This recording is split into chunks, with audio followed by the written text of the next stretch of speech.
മത്തായി സുവിശേഷം 14 അധ്യായം 22 വാക്യം. Matthew chapter 14 verse 22. ഉടനെ യേശു താൻ പുരുഷാരത്തെ പറഞ്ഞയക്കുന്നതിനിടയിൽ ശിഷ്യന്മാർ പടകിൽ കയറി തനിക്ക് മുമ്പായി അക്കരയ്ക്ക് പോകുവാൻ അവരെ നിർബന്ധിച്ചു.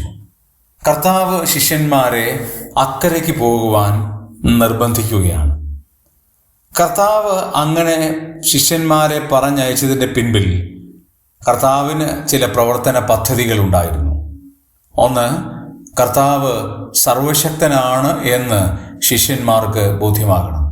കടലിൽ മേൽ നടന്നു വരുന്ന ഒരു കർത്താവിനെയാണ് അവിടെ കാണാൻ കഴിയുന്നത്. കർത്താവിന് സകലത്തിന്മേലും അധികാരമുള്ള ഒരു കർത്താവാണ് എന്ന് ശിഷ്യന്മാർക്ക് ബോധ്യമാകാനായിട്ടാണ് കർത്താവ് നിർബന്ധിച്ച് അവരെ അയച്ചത്.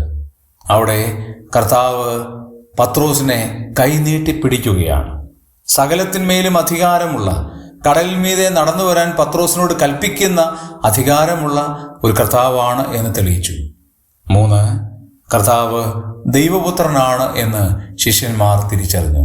അവർ ആ പടകിൽ കയറി ദൈവപുത്രൻ എന്ന് പറഞ്ഞ് കർത്താവിനെ നമസ്കരിക്കുന്നത് നമുക്ക് കാണാൻ കഴിയും.